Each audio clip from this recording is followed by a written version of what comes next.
இன்னும் 2 கேள்விகள் வேகமா கூடுமோ என்ற ஒரு கேள்விகள் எழும்பும். சங்கீதம் 78ஆம் அதிகாரம் 19ஆம் வசனத்தை நம்ம வாசிச்சா, அவர்கள் தேவனுக்கு விரோதமாக பேசி வனாந்தரத்தில் போஜன பந்தியை ஆயத்த பண்ண கூடுமோ. 20ஆம் வசனம் பாருங்க. இதோ அவர் கன்மலையை அடித்ததினால் தண்ணீர் புறப்பட்டு நதிகளாய் புறப்பட்டு வந்தது, அவர் அப்பத்தையும் கொடுக்க கூடுமோ. நம்முடைய ஜனத்திற்கு மாம்சத்தையும் ஆயத்தப்படுத்துவாரோ என்றார்கள். நம்ம அநேக கேள்விகள் வரும் வந்தாலும் 24ஆம் வசனம், அதே சங்கீதம் 78ஆம் சங்கீதம் 24ஆம் வசனத்துல இருந்து வாசிப்போமானால், மன்னாவை அவர்களுக்கு ஆகாரமாக வருஷிக்க பண்ணி வானத்தின் தானியத்தை அவர்களுக்கு கொடுத்தார். 25ஆம் வசனம், தூதர்களின் அப்பத்தை மனுஷன் சாப்பிட்டான், அவர்களுக்கு ஆகாரத்தை பூரணமாய் அனுப்பினார்.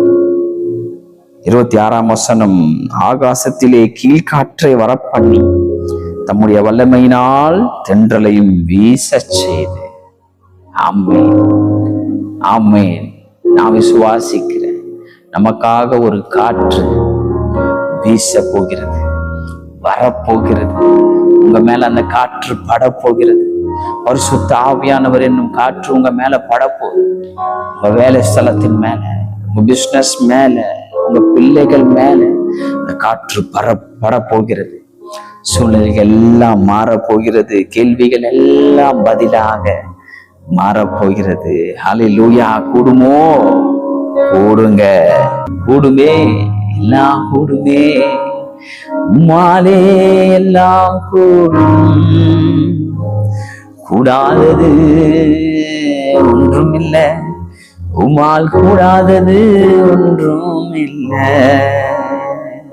கூடுமோ என்ற ஒரு கேள்விகள் எழும்பும். சங்கீதம் 78ஆம் அதிகாரம் 19ஆம் வசனத்தை நம்ம வாசிச்சா, அவர்கள் தேவனுக்கு விரோதமாக பேசி வனாந்தரத்தில் போஜன பந்தியை ஆயத்த பண்ண கூடுமோ. 20ஆம் வசனம் பாருங்க. இதோ அவர் கன்மலையை அடித்ததினால் தண்ணீர் புறப்பட்டு நதிகளாய் புறப்பட்டு வந்தது, அவர் அப்பத்தையும் கொடுக்க கூடுமோ. நம்முடைய ஜனத்திற்கு மாம்சத்தையும் ஆயத்தப்படுத்துவாரோ என்றார்கள். நம்ம அநேக கேள்விகள் வரும்